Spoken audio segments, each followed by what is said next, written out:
¿Cómo les va? ¿Cómo andan? Otra edición más de este Aciertos y Errores, y un Aciertos y Errores en plena veda electoral que ha comenzado hoy viernes a partir de las 8 de la mañana. Rige la veda electoral en todos lados. ¿Se puede o no se puede hablar de las elecciones? Sí, se puede hablar. Lo que no se puede es, en definitiva, poner énfasis o hacer proselitismo, para que quede claro, ¿no? En función de la elección del próximo domingo. Estamos en presencia de una elección atípica, si se quiere, por la modalidad, una nueva modalidad que tiene que ver con el formato de estas elecciones, ¿no? En particular, por el tema de la boleta única, una boleta única que hizo que se desdoblaran las elecciones en un montón de lados, ¿no? Uno tiene presente y de manera reciente lo que sucedió en la provincia de Buenos Aires el pasado 7 de septiembre, en donde todavía se votaba o se vota con el formato anterior. ¿Qué va a pasar de aquí en adelante? Vaya uno a saber. Por lo pronto, el domingo próximo usted va a entrar no a un cuarto oscuro ya, sino a una especie de box en donde previamente va a tener que dejar su documento, va a tener que, con las autoridades de mesa, que presumo que van a estar dispuestas de la misma manera que lo hacen en las elecciones con la boleta larga, ¿no? Pero lo que va a modificarse es el box. Es un box en donde va a estar enfrentado, supongo yo, a esas autoridades que le van a dar una boleta. En esa boleta usted tendrá que tildar. En el caso de la provincia de Buenos Aires tiene que tener un solo tilde. Creo que hay aproximadamente 14, 15 posibilidades de elección, identificadas por el color y también identificadas por el primer y segundo candidato, que en este caso es un hombre y una mujer, debido a la paridad de género, que ya es una ley dentro de lo que tiene que ver con lo electoral. ¿Qué está prohibido hacer durante la veda? Dicen, admitir reuniones de electores o depósito de armas, los espectáculos populares al aire libre o en recintos cerrados, realizar actos públicos de proselitismos y publicar y difundir encuestas y sondeos, la apertura de organismos partidarios también. Todo eso está prohibido, ¿no? Y hay, a diferencia en la capital federal y en la provincia de Buenos Aires, hay una diferencia de cruces. En un lado, en la provincia de Buenos Aires, usted va a tener que hacer un tilde, una cruz, un redondeo, uno solo nada más. Esto en Capital Federal varía porque van a ser dos, exactamente porque tiene que ver con que en Capital Federal, además de los diputados, va a tener que votar senadores. Se renueva el tercio de la Cámara de Senadores, creo que son 160 y pico de diputados a nivel nacional, y algo así como 24 bancas en el Senado. Todo esto es un poco de información y de pedagogía en función de la elección del próximo domingo. Nosotros vamos a dar comienzo al programa del día de hoy.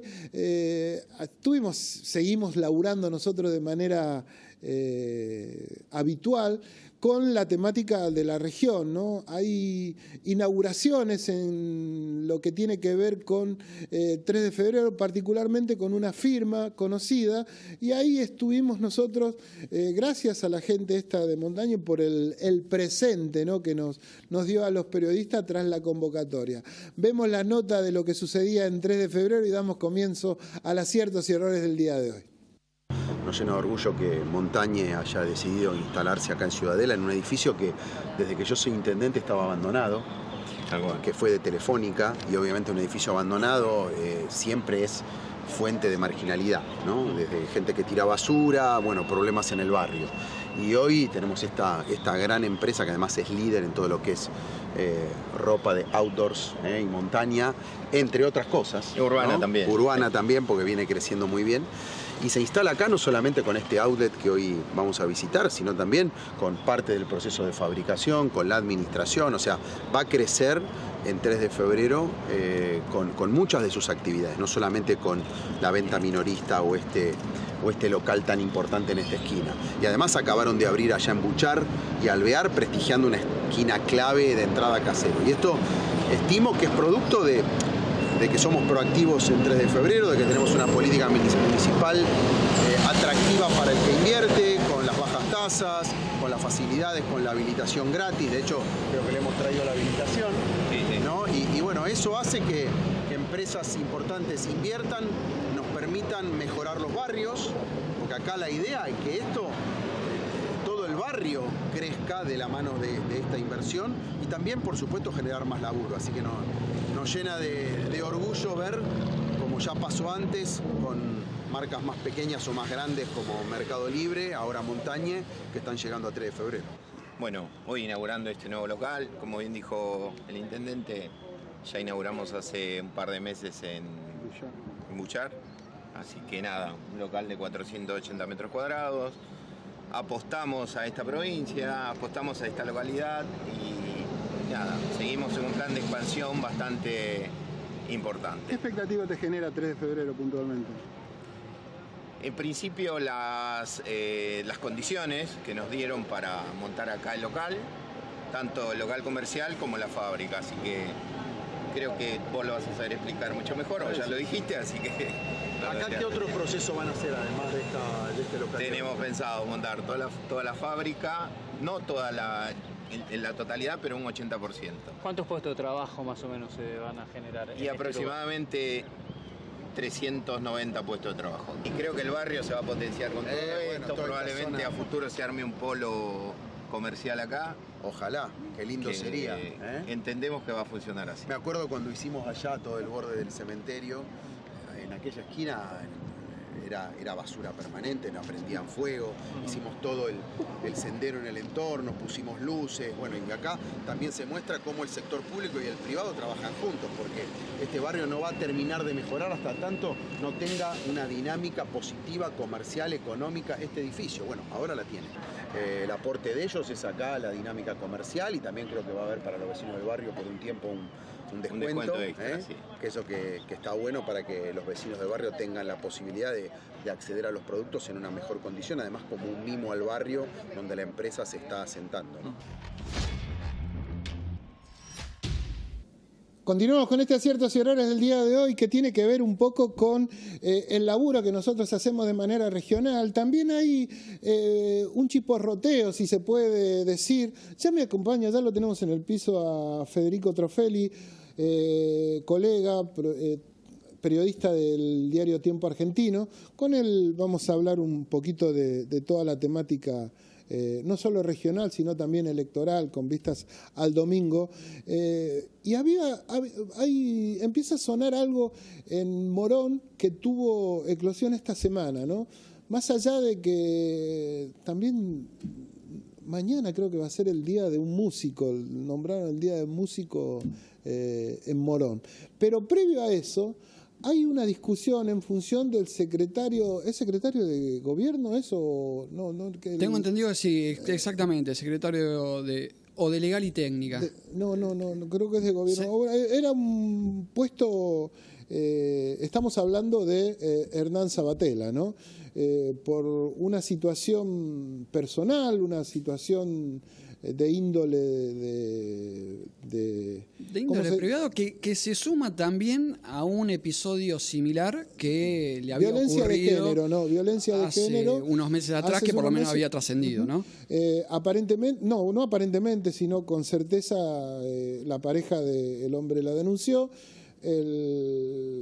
El municipio tomó cuenta de esto y de manera inmediata lo desvinculó de ser funcionario, ¿no? O sea, sí, lo obligó a tomar una licencia, no es que lo echó, puso stand-by, ¿no?, su cargo, mientras investiga la UFI número 11, si no me equivoco, que es la de violencia doméstica del Departamento Judicial de Morón. Claro, esta desvinculación, digamos que no termina siendo porque es una desvinculación pero momentánea, o al menos hasta que la justicia se expida, no implica que ya no sea parte del gobierno, sino que es está ahí, digamos, ¿no? Entiendo yo, ¿no? ¿Me seguís? O sea, Sí, exactamente. Hasta que la justicia no se expida, mientras tanto está stand-by, porque de aparte licencia, es una licencia. es digamos. una licencia obligada.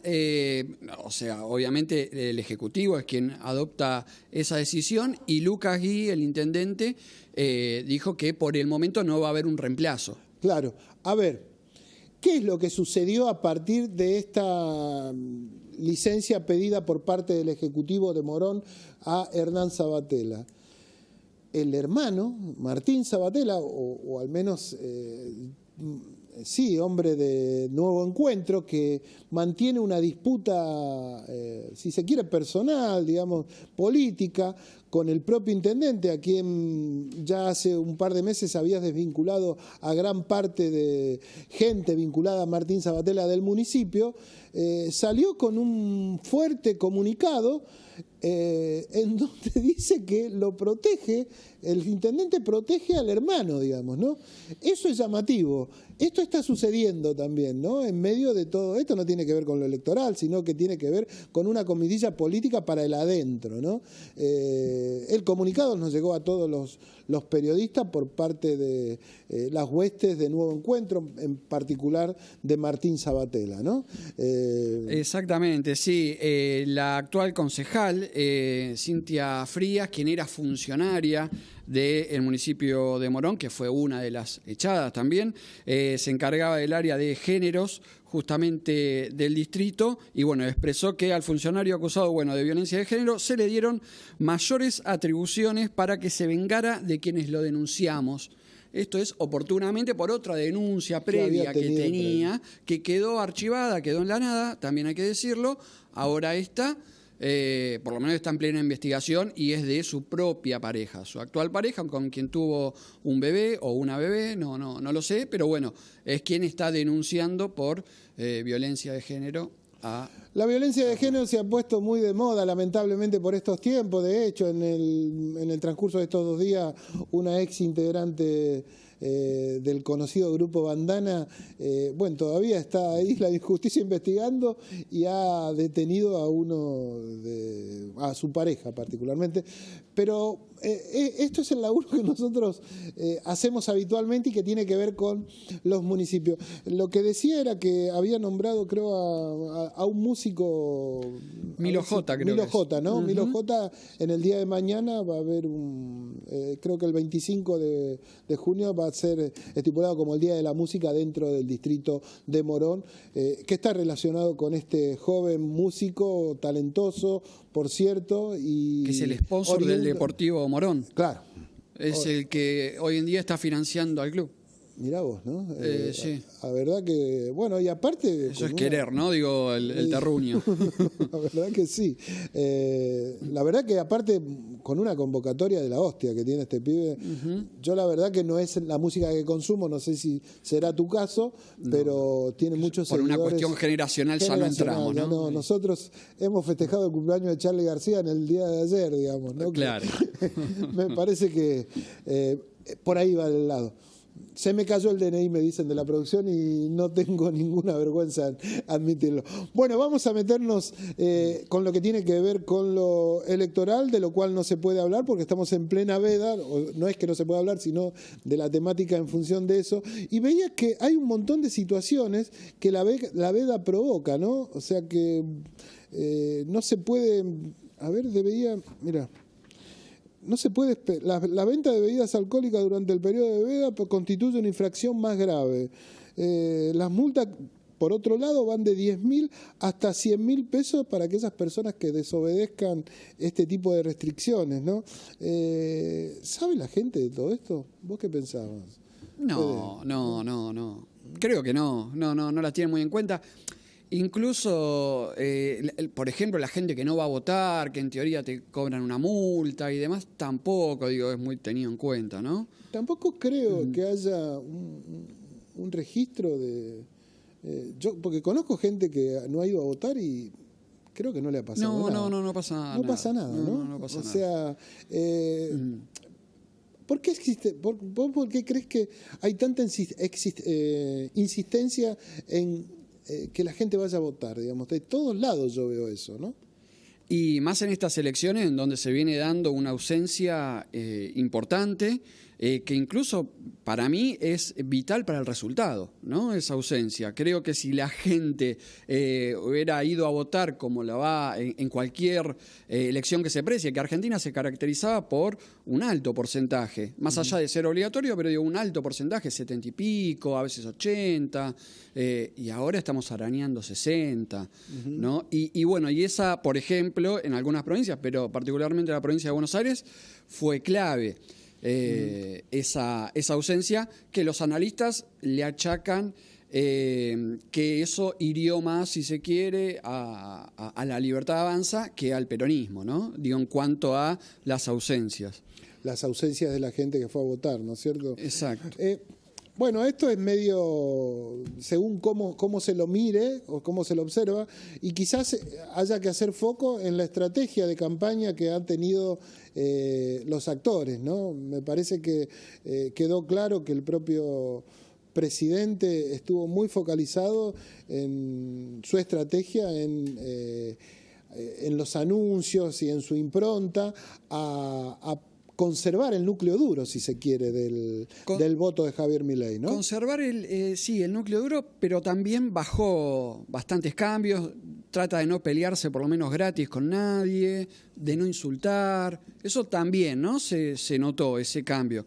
Ínfimo, pero bueno, quizá entendieron que muchas de las personas que no fueron a votar era porque no les gustaban sus formas, si bien estaban de acuerdo con el contenido o lo acompañaron hace 2 años atrás, pero ahora no, porque habían sentido un límite, sobre todo en los modos de expresarse. Entiendo yo que ellos entendieron, ¿no? Digo eso. Es muy probable, digamos, la mirada que, bueno, de bajar un cambio, pero me parece que otro de los colegas también conocido de los dos manifestaba en una editorial, Alejandro, que uno es de una manera y difícilmente vaya a cambiar, ¿no? O sea, evidentemente ese cambio por ahí tiene que ver más con una cuestión estratégica que con un cambio en sí mismo, digamos, ¿no? Bueno, yo, exactamente, yo analizaba eso, digo, cómo se entienden estas elecciones, entendiendo a las anteriores como una especie de paso, ¿no? Digo, provincia de Buenos Aires, en donde la gente votó de una manera. Antes, ¿qué pasaba en las PASO? Era como una especie de encuesta paga por todos y después cada uno ajustaba en donde quería, digo, desde la política y también desde el votante, que también especulaba con eso. Digo, bueno, quedaban algunos fuera de juego, entonces después iban y acompañaban otra lista o lo que sea, digo. Yo creo que ahora también, pero ahora el ejercicio va a ser más de la gente, de, bueno... Y ahí es donde van a jugar otros sentimientos, ¿no? Ajá, o sea, vos decís que lo del 7 de septiembre fue como una especie de paso en lo que tiene que ver con la provincia de Buenos Aires, pero que también replicó para todo el país. Replica para todo el país y que va a generar ciertos sentimientos en la gente, y lo hablamos fuera de... Me decías, claro, miedo o bronca, digamos. Miedo o bronca, exactamente. Y ¿esas van a ser las... ¿Vos crees que va a ser la consigna para ir a votar, digamos? Yo creo que sí, que va a haber gente que le va a tener bronca a todo lo que estamos viviendo y va a votar de una manera, y va a haber otra que tenga miedo por, no sé, medio cuca. Por el pasado, por lo que implica, digamos. Sí, porque antes era más un voto esperanza, ahora yo creo que es más un voto miedo, ¿no? Ese mismo votante. No sé si está esperanzado, pero bueno, sí tiene miedo. Bueno, si uno toma esas dos consignas como probables o como posibles, lo que queda claro también que como que la gente se está desesperanzando de la política en sí mismo, ¿no? Hay algo de eso, o sea, como que uno por ahí entiende que la política genera cierta expectativa, cierta esperanza al grueso de la gente, pero por lo pronto, digamos, si hay miedo y hay bronca, no hay esperanza, digamos. Estamos hablando de cosas totalmente atípicas, ¿no? O sea, sí, yo estuve escuchando a varios analistas que lo que decían que la baja, ¿no? Digo, de su imagen negativa, estoy hablando del gobierno, como que se planchó, dejó de bajar. Ahora, el que le empezó a desconfiar lo que se viene haciendo lo sigue manteniendo, esa desconfianza. Y bueno, no sé si se traduce, no sé si entiende que va a mejorar, si están dadas las condiciones, pero yo creo que hoy en día está primando en ese votante más el miedo de lo otro. ¿Hay miedo al día después? Bueno, ahí también estuve analizando varios escenarios en donde el oficialismo se estaría planteando. Estaba leyendo una columna de Andrés Malamud en donde hablaba de que el oficialismo se plantea 3 escenarios, ¿no? Y le puso un nombre a cada uno: la estrategia Carina, la estrategia Milei y la estrategia Santiago. La estrategia Carina sería, bueno, nos quedamos con el núcleo duro. ¿Por qué? Porque se supone que va a ser una buena elección. Digo, más allá de después, cada uno la va a leer como quiera. Ahí no tiene cabida en los Macri, por ejemplo. Exactamente. Es un núcleo duro, son ellos. Pero que no llegan a 1/3 de la Cámara, por ejemplo. Y con ese 1/3 de la Cámara es clave para manejar los vetos, manejar... Claro, porque no hay, o sea, no haría alianzas con otros sectores que necesita para llevar adelante el programa que requiere, ¿no? Exactamente. Después estamos hablando de, por ejemplo, la estrategia Milei, que ahí sí llegaría al 1/3, llegaría a, bueno, si saco una ley no me la van a vetar, y demás. Es un poco parecido a la estrategia que está llevando adelante, o que vino llevando en estos 2 años, ¿podría ser? Podría ser. En donde conviven esas dos puntas, digamos. Exactamente. ¿no? Y después la estrategia Caputo, que es un poco más, es decir, no, vamos a aliarnos con gente que Provincias Unidas, no nos gustaría, pero ejemplo. hay que sacar leyes. Hay que hacer ahora un paquete de reformas en serio, se plantean, y bueno, esa sería un poco... la herramienta sería más política, ¿no? Hacer un poco de Igualmente política. el anuncio o al menos lo que está manifestando el gobierno es claro, por el camino no varía, lo dijo en esta semana el propio ministro de Economía. Pase lo que pase, esto sigue su curso. Anunció algunas reformas que parecieran no tienen mucho que ver con aquellos sectores que o están en contra de las políticas gubernamentales, ¿no es cierto? Es un escenario, digamos, bastante complejo, ¿no? Es un escenario bastante complejo en donde un aliado natural que debería ser el mercado, entiendo yo, digo, de este gobierno, ya no le cree, ¿no? Y por eso está constantemente corriendo al fleje de esa banda que impusieron.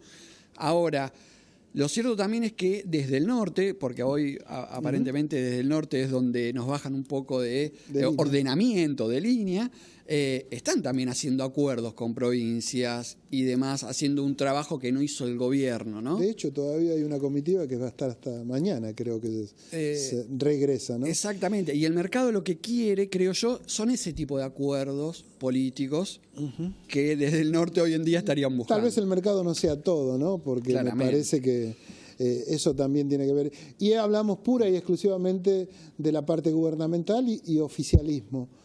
Hablamos un poquito de la oposición al principio, que me parece que ahí empieza a verse qué es lo que va a pasar después del lunes en su grueso con el peronismo, ¿no? Estas disputas todavía no están resueltas de quién va a ser el que lidere la oposición, al menos en el marco del peronismo, hacia el 2027, ¿no? Eso es un tema para... Nos vemos en otro momento, Fede. Cuando quieras. Me parece que...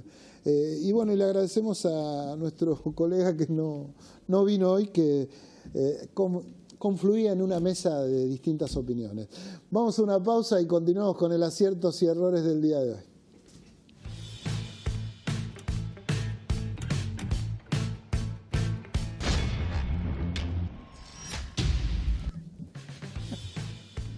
Seguimos con este aciertos y errores del día de hoy. Ya me acompaña la doctora, amiga Amelia Franchi, que hacía rato no venía por estos lados.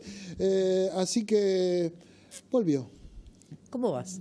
¿Qué dice usted? ¿Bien? No, estaba pensando en veda. O sea, es que nosotros en medicina, ¿sabes lo que significa veda? Porque hablaste mucho hoy del tema. Hablé de la veda. ¿Qué es veda? Videoendoscopía digestiva alta. Ah, mirá Te la vos. mandé a hacer el Veda. O ¿Querés sea, que hablemos de Veda? No, bueno, no, mejor hablemos de lo que yo estoy viendo acá ¿Qué y estás que viendo? tiene que ver con que el Ministerio de Salud bonaerense ya recomienda mamografías a partir de los 40 años y esto tiene que ver con el mes rosa, ¿no? Es el mes Se rosa. llama de mes octubre. rosa el mes de octubre porque el 19 de octubre es el Día Mundial del Cáncer, digamos, de lucha contra el cáncer de mama. La realidad es que se detectaron últimamente muchos tumores en personas más jóvenes de mama, ¿no? Entre 40 y 49 años. Y vos sabés que el tema es que teóricamente hasta ahora, hasta hace una semana atrás, se hacían las mamografías de los 50 años en adelante hasta los 69. ¿Qué pasa? Por un lado, tenés la cantidad de lo que tiene que ver si hay antecedentes en la familia, si no hay antecedentes. Entonces, ¿qué se resolvió? La provincia de Buenos Aires, no la nación, la provincia, determinó que a partir de ahora sí van a hacer los estudios de mamografía a partir de los 40 años, cada 2 años y hasta los 75. A ver. Para eso pusieron en la provincia un montón de mamógrafos y A ver, demás en lo público. Pero iba a lo siguiente, más allá de, porque ahí está la polémica vigente de lo que tiene que ver con la temática relacionada a la salud a nivel nacional, digamos, ¿cómo es esto? Digamos, está bien, la provincia o el Ministerio de Salud recomienda, digamos, ¿esa recomendación, digamos, es para todo el mundo o solo para aquellos que pueden acceder? No, esto es para lo público. Ah, sí, esto sí, es sí, público. público y privado, los privados tienen que adaptarse. Para lo público. En realidad, el que determina cuándo hacerte la mamografía Es el médico. el especialista. ¿Por qué? Si tenés un antecedente en tu familia de una persona que tuvo cáncer de mama a los 40 años o a los 50, vos te tenés que hacer el estudio antes. Esto lo determina justamente los que saben del tema, los especialistas del tema. Pero ¿qué sucede? Lo importante de todo esto es que todo el mundo, en forma equitativa, pueda llegar a esto, porque no solo es la mamografía, no es que solamente me voy a acordar de eso, porque no hay solamente cáncer de mama. Lo que pasa es que el 95% de los casos que vos tenés de cáncer de mama, cuanto más, digamos, antes vos lo puedes, digamos, Lo puedas detectar, lo digamos. puedas detectar, tiene muchísima posibilidad de tratamiento y de cura. Vos sabés que no solo eso, en todo la prevención sería lo ideal, porque gastas menos. ¿Cuánto cuesta un tratamiento de un tumor de mama que después por ahí lo diagnosticaste muy tarde y entonces tenés un montón de drogas que son cada vez más complejas, cada vez más caras? Claro. Hay drogas oncológicas que son carísimas. Entonces, pero no es por eso. Lo que Claro, tiene y que no quedar solo, claro... no solo lo que implica, digamos, Lo que psicológicamente tiene- claro. también, ¿no? Porque a la par, ¿no? Lo que tiene que quedar claro es que tenemos que prevenir las enfermedades para estar bien uno, ¿entendés? Entonces, para prevenir todo lo que tenga que ver con cáncer de mama, la resolución es que se haga una mamografía. Si tenés un antecedente, hacerlo de forma previa. Y sabés que hay cosas que la gente no sabe. Vos sabés que si te operan, ya no hacen las operaciones que te sacan la mama completa, la mayoría son lo que llamamos cuadrantectomías, o sea, es un un tajo, pedazo que digamos. sacan el tumor siempre y cuando se detecte que en ningún otro lado hay nada, y después puedes hacer cirugía plástica, está indicado para lo público y lo privado. Está informado claramente que después de un tiempo en que te dan el alta y que lo determina el ginecólogo, te pueden hacer Doc, la a reparación ver, de esa mama. Pará, es muy interesante lo que me decís, pero me estás confundiendo entre lo público y lo privado, digamos, ¿no? Lo que yo te O sea, hablo- ¿por qué ¿sabes por qué te lo estoy preguntando, no es cierto? Porque hay políticas que debieran ser públicas, pero acá estamos hablando, en este caso puntual, de la provincia de Buenos Aires, Claro. que en principio sería una política pública. Es una política Bueno, está pública. bien, pero si yo vivo, qué sé yo, no sé, en La Pampa, digamos. Venite para acá que te atendemos. Bueno, está bien.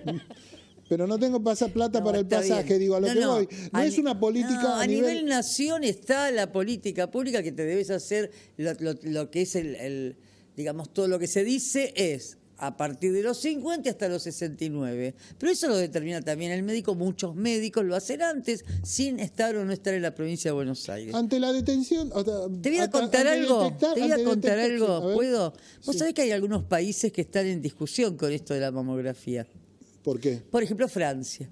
¿Por qué? No. Porque Francia tiene unos carteles en su país allá donde dicen que, bueno, que también hay que detectar cuándo te lo pedís. Porque esto no es escribir, hacerte la mamografía y automáticamente vas todos los años. Porque también te produce, hay rayos que están ingresando en tu cuerpo. Claro. Entonces, todo tiene su límite. No es y como sucede en algunos lugares, que el diagnóstico no es el diagnóstico por imagen. Todos los años me voy a hacer una tomografía tóraco-abdominopélvica y si está todo bien, está bárbaro. No. A ver. Tiene que tener un diagnóstico y tiene que tener un pedido de los médicos. Clarito. Pero ¿te puedo decir algo? A ver, cortito, porque ya tenemos a Norma en el teléfono, en el Zoom. Que lo que quiero dejar en claro que cuando uno habla de cáncer de mama y demás, y del mes rosa y de todos los cuidados, es porque tenemos que darle bola a la prevención y a la promoción de la salud. Eso es lo que tenemos que hacer en todas las patologías. Dicho esto, ¿y el PAP? ¿Te hiciste el PAP? No, eso no. Pero mira, vamos, ya que estamos hablando de salud pública, tenemos en línea a Norma Lezama, que es secretaria general de la Asociación de Profesionales del Hospital Garrahan, que esta semana también, como varios, hace mucho tiempo atrás, vienen bregando en función de una política pública que en definitiva, o al menos para ese nosocomio, no estaría funcionando. Antes que nada, Norma, gracias por charlar un ratito con nosotros. Nuevamente. Hola, ¿cómo están? Buenas noches. No, gracias a ustedes por estar siempre atentos a lo que pasa en el hospital, ¿no? En esta lucha que venimos dando. A ver, Norma, contame un poquito cómo están llevando este momento, digamos que nada, es de conocimiento público, que no es de los mejores, ¿no? No, inclusive, bastante indignados, apelando ahora a la justicia, porque como todos saben, conseguimos que 4 veces se votó en el Congreso la Ley de Emergencia en Salud Pediátrica y otra vez el presidente en el boletín oficial decide a último momento, ¿no? Promulgar la ley, pero claro, suspenderla en el mismo momento, argumentando que no tiene fondos y que si tuviera que garantizar la salud pediátrica tendría que descuidar los programas de prevención y tratamiento y pesquisa de VIH, claro, lo cual es un absurdo. Por ese motivo estamos presentando una denuncia penal al presidente, al ministro, al jefe de gabinete Franco y al ministro Lugones por incumplimiento de los deberes de funcionario público, porque no podemos naturalizar que estos funcionarios pretendan simplemente soltarle la mano a los niños, niñas y adolescentes que necesitan el hospital hoy más que nunca, y que teniendo una ley que declara la emergencia en salud pediátrica, con todo lo que eso significa, la palabra emergencia en salud pediátrica, no es algo que se pueda postergar, no es algo que se pueda fácilmente borrar como si no existiera la emergencia, pero hay una decisión del presidente de insistir en, destruir el hospital, desfinanciarlo por goteo, que es lo que está sucediendo, ¿no? Claro, a ver, para que la gente del otro lado entienda, la ley está promulgada, digamos, a pesar de que ha sido vetada oportunamente por el Ejecutivo, volvió al Congreso, el Congreso desaprobó el veto, está en vigencia, la termina aprobando el Ejecutivo, promulgando, pero no dice que no tiene los fondos para llevar adelante. Esto es insólito, digamos, no es como que no se respeta una de las partes de los poderes, digamos, que es el poder legislativo, ¿no? Que en definitiva, ahora lo que les queda a ustedes, y por lo que yo estoy entendiendo, es llevar adelante este tema en el ámbito judicial, digamos. ¿Qué respuesta esperan tener desde ahí? Sí, por ahora hemos presentado un amparo para que se cumpla la ley y eso fue al contencioso administrativo número 2 y la denuncia penal fue a Comodoro Pi, la tengo que ratificar la semana que viene seguramente y por supuesto lo que claramente está haciendo el Poder Ejecutivo, sí, como vos decís, es inconstitucional lo que está haciendo y es intrusivo en otro poder, ¿no? El Poder Ejecutivo superponiéndose con el Poder Legislativo. A todas luces está haciendo algo que no corresponde. El Poder Ejecutivo no está cumpliendo la ley, pero además el trasfondo de la ley, los argumentos, hacen que se merece un juicio político este gobierno, porque que nosotros vamos a impulsarlo, a hacer una campaña y pedirle a los legisladores, justamente porque hay vidas de niños, niñas, adolescentes que necesitan el hospital y que hoy el hospital se está poniendo en una crisis, en un estrés brutal. Ayer mismo me encontré con otra bioquímica entrando al hospital, que ya presentó su renuncia, en 15 días se va, la perdemos. Ya prácticamente se fue todo su equipo de profesionales jóvenes y no se está llamando a concurso, entonces lo que se está haciendo es de una es de una brutalidad, y sobre todo que nosotros ahora tenemos la ley está, como vos decías, vigente, promulgada. y no puede el poder, el jefe de Estado decir no me voy a ocupar de este tema, le da la espalda a todas las infancias, al hospital de referencia nacional en salud pediátrica, ¿no? ¿Han tenido algún encuentro o diálogo con el Ejecutivo a partir de la promulgación de la ley? En absoluto. Esa es otra cosa muy extraña. Nosotros siempre, desde nuestro sindicato, que representa a la mayoría de los profesionales y técnicos del hospital, te imaginas que hemos trabajado siempre en pos del diálogo, de hablar con las autoridades, de buscar la forma de resolver los problemas, luchando siempre, por supuesto, defendiendo como sindicato las condiciones de trabajo del equipo de profesionales y técnicos, pero también, por supuesto, el salario, en un marco de poder dialogar. Y es la primera vez en la historia del hospital que nos pasa que que funcionarios puestos a dedo por el gobierno no te reciben, se han atrincherado en el Consejo de Administración y no han tenido, pero ni siquiera cuando nos llamaron a conciliación obligatoria, se presentaron a la Secretaría de Trabajo y estaban allí las autoridades del Ministerio de Trabajo bastante preocupadas por esta situación, porque también están imponiendo un régimen bastante autoritario en el hospital, aplicando descuentos masivos ¿Con los residentes qué pasó, Norma? Y bueno, los residentes fue el primer gesto de autoritarismo de estos funcionarios, porque ellos venían haciendo un reclamo sumamente justo, legítimo, y los amenazaron con telegramas de despido, los cambiaron de un régimen en donde tenían derechos laborales a un régimen de becas sin derechos laborales, con sueldos que para 60 horas de trabajo que cumplen los residentes son miserables, no llegan a 1.200.000 con el bono. Así que vos imaginate la situación injusta que están sufriendo los residentes. Nosotros, por supuesto, que luchamos y la ley los ampara también a ellos, también ampara los programas de residencias. La ley de emergencia en salud pediátrica tiene un artículo que es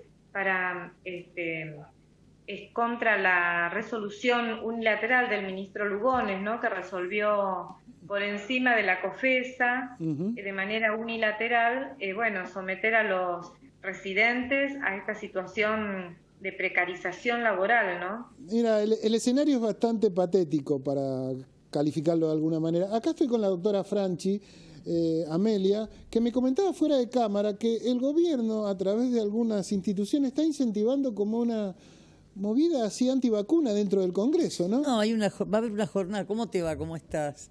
Hola, ¿cómo estás? Bien, bien. Tengo entendido que en la semana hay una jornada y se va a hablar de vacunas, pero la palabra es antivacunas, ¿no? O sea, ¿qué efectos producen algunas vacunas? Porque algunos hablan de que puede tener que ver con el autismo, otros tienen que ver con otras patologías, y realmente a mí lo que me preocupa es que se haga en el Congreso, ¿no? Claro. Me parece, más hoy que, bueno, vos estás en el Garrahan y sabés que está habiendo un brote de tos convulsa y de, más que nada también en la provincia de Buenos Aires, en Ciudad.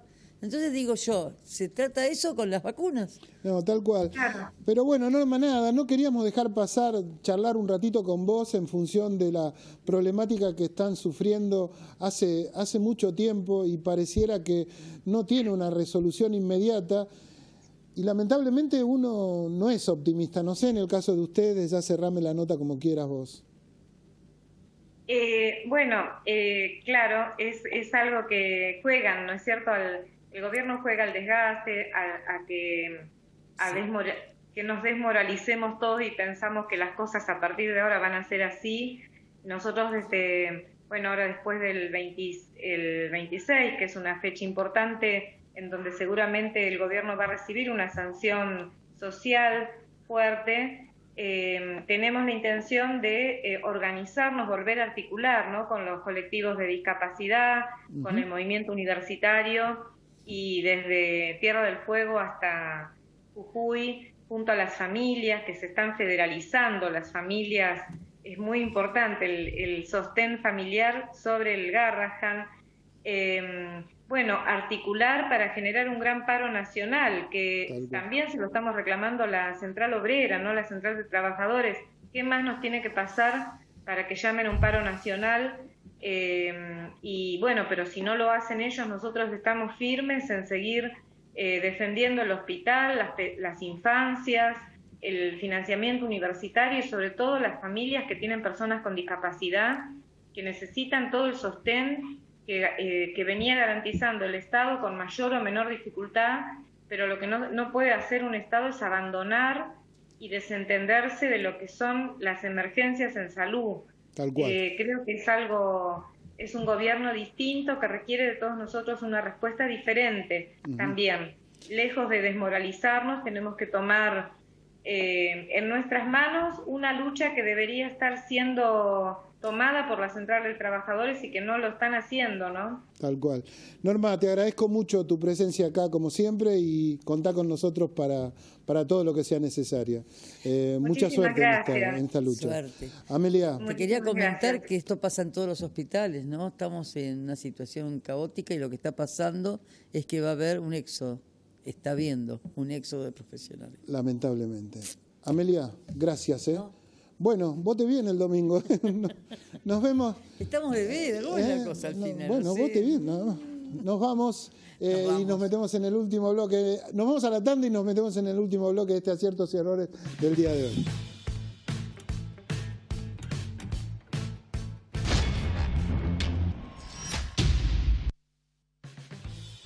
Último bloque de este aciertos y errores, y no nos podíamos ir de este viernes sin hablar de la bendita, de la benemérita economía de nuestro país, que, bueno, el que sabe de esas cosas es ni más ni menos que mi queridísimo Valentín Mahmoud, que ya nuevamente está en el programa de Aciertos y Errores. ¿Cómo andás, Vale? ¿Cómo andás, Quique? ¿Todo bien? Bien, acá andamos. Contame un poco, aclárame, ¿se puede aclarar la economía de este país? Bueno, la economía de este país es bastante, es una rara avis, digamos, en el mundo. Por algo está el famoso dicho de que hay 4 tipos de países: los desarrollados, los subdesarrollados, Japón y Argentina. Claro, Japón y Argentina. Qué bárbaro, tenemos en un podio de 4, ¿no? Ya raro, pero podio al fin. Sí. Y sí, totalmente. O sea, estamos en un momento extraño, digamos, preelectoral, en el que el tipo de cambio tuvo un salto importante, el 26% en lo que va del año, en el que en particular estuvo el Tesoro estadounidense, que es una extrañeza. Hoy vendió 400 millones, compró, ¿no? Compró. Claro, compró. El Tesoro estadounidense compra pesos. Compró pesos, digamos. Sí. Tiene un montón de pesos ahora. Tiene muchos pesos el Tesoro estadounidense. Intervino más que el Banco Central. O sea, intervino el Tesoro argentino, el Tesoro estadounidense en segundo lugar y el Banco Central en tercero. En tercer lugar, mirá vos. Sí. O sea, acá solo pasa eso, ¿no? O hay antecedentes de este tipo de operatoria en otros países, digamos. No en estos volúmenes, sino con fines tan claramente políticos, que Estados Unidos esté comprando una moneda emergente, digamos. Es una extrañeza. Pero bueno, a grandes rasgos, digo, es solamente una de las tantas cuestiones extrañas que hay en la Argentina actualmente. Por ejemplo, otra es que el año pasado fue recesivo y este año el EMAE está arrojando crecimiento muy modesto, del 1%, donde hubo recesión varios meses. Ahora en particular el dato de agosto fue menos 0,1%. Menor, digamos. Claro, fue de recesión del 0,1%, una caída del 0,1% de la actividad. O sea, cae más de lo que del cero, digamos, o sea, para interpretarlo. Entre julio y agosto pasó eso. Ahora hay que ver el dato de septiembre, que es el próximo por salir. También todo esto muy influenciado por el contexto electoral, o sea, las tasas de interés que estuvieron muy altas desde la reforma que se hizo en julio con el cambio de esquema monetario, digamos. Eso llevó a la tasa de interés al 90%, algunos días 80%. Sí, 160 llegó un momento, creo, me habían dicho, por lo que hablo, o sea, en función de que era tanta la diferencia porque ninguna pyme, por decirlo de alguna manera, podía acceder a un crédito de esa magnitud, ¿no es cierto? O sea, puede acceder, pero es como meterse un tiro en el pie, digamos, ¿no? No, totalmente. Estoy de acuerdo con lo que decís. Son tasas que son nocivas, digamos, para el nivel de actividad y muestran que el gobierno también mostró se aferró mucho al esquema monetario, digamos, en particular a las bandas de flotación que siguió el dólar, en pos de que el dólar no salte mucho, porque en definitiva es impopular que el dólar suba, y más en un contexto de elecciones, y bueno, eso trajo aparejados ciertos costos, como un incremento de las tasas, etcétera. Esta intervención que se está dando en estas últimas semanas por parte del Tesoro de los Estados Unidos, ¿genera más recesión o puede hacerla revertir, digamos, desde tu óptica? Porque la recesión no deja de ser un problema para gran parte de la sociedad, digamos, ¿no? O sea, para las empresas, para el consumo, para el hombre común, digamos, ¿no?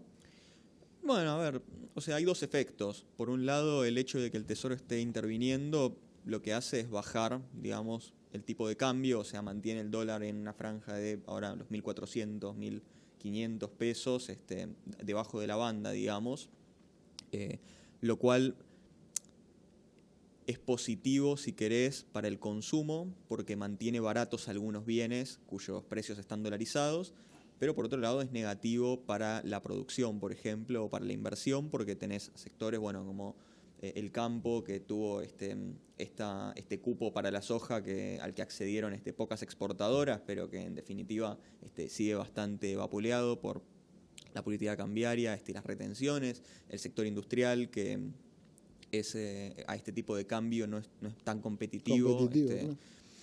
Bueno, digo, en definitiva tenés esos dos efectos. Por un lado es positivo, si querés, para el consumo, pero por otro lado es bastante negativo para los sectores productores principales, con lo cual posiblemente no sea un tipo de cambio de equilibrio. O sea, cuando vos decís no sea un tipo de cambio de equilibrio, podría uno estar pensando o presumiendo que la temida devaluación podría ser parte del programa económico del gobierno, que lo niega, digamos, por otro lado, ¿no? O sea, existen muchos especialistas que están manifestando, hasta el propio De Pablo en un reportaje cometió el lapsus de hablar de devaluación, digamos, ¿no? O sea, está el fantasma ese. Sí, es un fantasma que está en definitiva, y el gobierno no lo termina de asumir, pero también es verdad que fue cambiando, si querés, el eje de la comunicación un poco. Fíjate que si bien Caputo es como muy fundamentalista de no vamos a cambiar el plan, también hace pocos días dijo 1.500 es un tipo de cambio en el que estoy más cómodo. Lo cual te da la pauta de que si en 1.500 está cómodo, posiblemente la banda en 1.500 como está hoy sea la banda de abajo, digamos. No se quede, no sé si sea la banda de abajo, pero no se quede en 1.500 la banda superior, digo, porque claro. Caputo mismo manifestó eso, quizá erradamente, quizá no tenía que manifestarlo, pero dijo eso. Bueno, Sturzenegger también hace algunos días, no sé si recordás, que había hablado de que Argentina estaba preparándose para flotar. Parece que Argentina siempre está preparándose para flotar, por otro lado, porque varias veces ya se había anunciado que Argentina estaba flotando. Pero si estamos preparando para flotar es porque estamos medio ahogados, digamos. O sea, yo digo, hay algo de eso, digamos. O sea, porque si yo me estoy preparando para flotar es porque me estoy por ahogar, digamos. Algo de eso hay. O no, digamos, si uno utiliza los términos con el sentido real, digamos, ¿no?